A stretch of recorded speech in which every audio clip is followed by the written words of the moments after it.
Fellowship చర్చిలో Christmas వేడుకలు ఘనంగా జరగడానికి దేవుడు ప్రతిష్ఠించారు.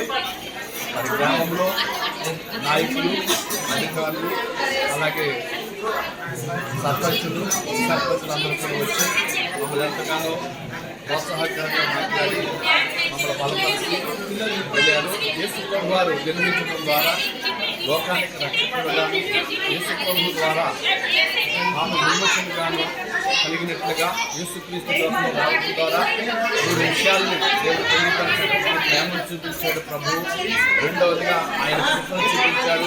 మూడవదిగా ఆయన త్యాగాన్ని చూపించాడు.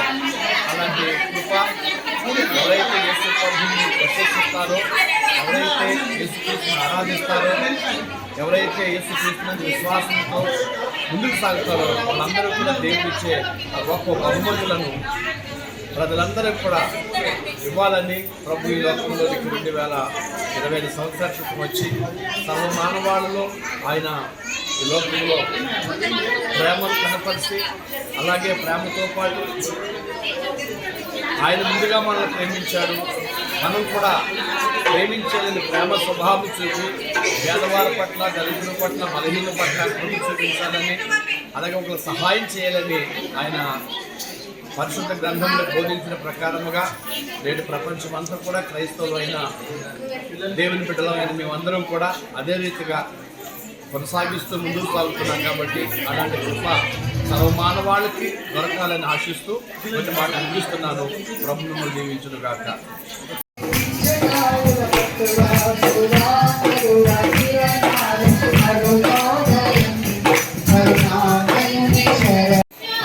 చిన్నపిల్లలతో కిడ్స్ అమ్మ, చిన్నపిల్లలు అమ్మ, టీచర్ గారు మీరు వెళ్ళకండి, మీరు స్టార్ట్ చేయండి.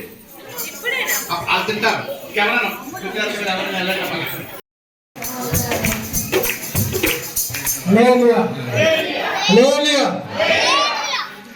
సమయంలో మన మధ్యలో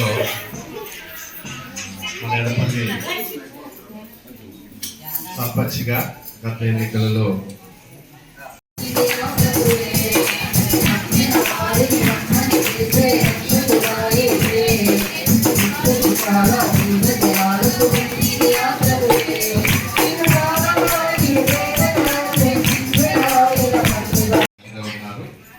అలాగే ఇక్కడ స్థలాన్ని ఏర్పాటు చేయడంలో శంకర్ నాయుడు గారు, తర్వాత ఎల్లయ్య యాదవ్ గారు, రాజగుప్తా గారు, అలాగే ఇదంతా సహకరించి మీ అందరూ ప్రోత్సాహంతో నేను ఇక్కడ ఉండటానికి నాకు ఎన్నుముఖగా ఉన్నారు.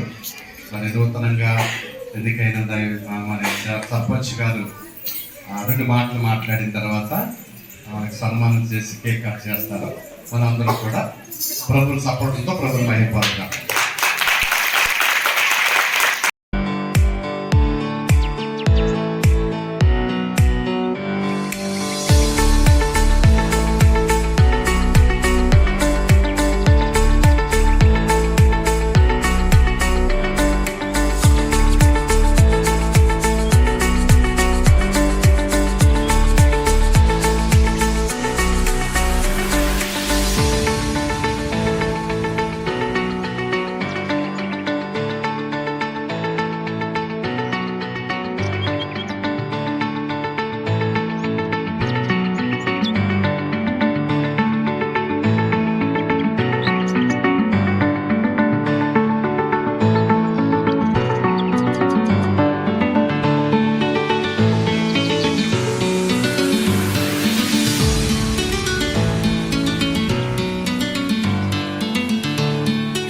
మానవాళికి కరుణను, ప్రేమను నింపిన యేసుక్రీస్తు జన్మను పురస్కరించుకొని క్రైస్తవ సోదరి మధ్య జరుపుకున్న క్రిస్మస్ పండుగ సందర్భంగా మీ అందరికీ కూడా పేరు పేరున శుభాకాంక్షలు తెలియజేస్తూ క్రిస్మస్ వేడుకల్లో పాల్గొంటున్న సోదరుడు మాజీ సర్పంచ్ ఎల్లయ్య యాదవ్ గారికి మరియు జమ్లం సర్పంచ్ శ్రీనివాస్ గారికి, సీనియర్ నాయకులు రాజగుప్తా గారికి, నా బాల్యమిత్రుడు ఎడపల్లి ఉప సర్పంచ్ గంగాధర్ గారికి, మన కాలనీ వార్డు సభ్యులు గడ్డి శంకర్ గారికి, మీ అందరికీ కూడా నమస్కారాలు తెలియజేస్తూ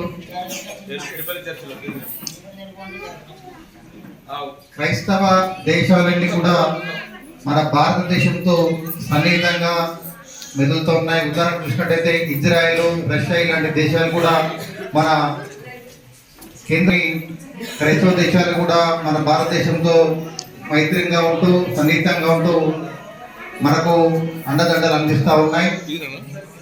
మీరు కూడా ఎడపల్లిలో నేను గెలిచిన తర్వాత కొంతమంది అపోహలు అనేది మీకు రావడం జరిగింది. రామచంద్ర గెలిస్తే ఇక్కడ చర్చ తీసేస్తాడేమో, ఇక్కడికి ప్రార్థన చేయడమో, ఇవన్నీ కూడా మీకు కొంతమంది అపోహలు ఇవ్వడం జరిగింది.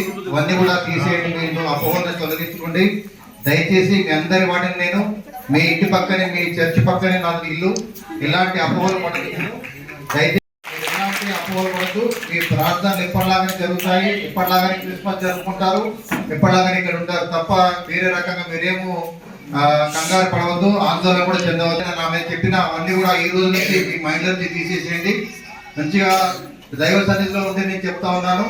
నా నుంచి మీకు ఎలాంటి సహాయం కోరి వచ్చినా మీ అందరికీ నేను ముందుంటానని తెలియజేస్తూ ఈ అవకాశం ఇచ్చిన గారికి ప్రజలందరికీ నమస్కారం తెలియజేస్తూ మరొకసారి మానవాళి అందరికీ శాంతిని నింపిన, కరుణ నింపిన యేసుక్రీస్తు జననం పట్ల మీ అందరికీ శుభాకాంక్షలు తెలియజేస్తూ ముగిస్తా ఉన్నాను.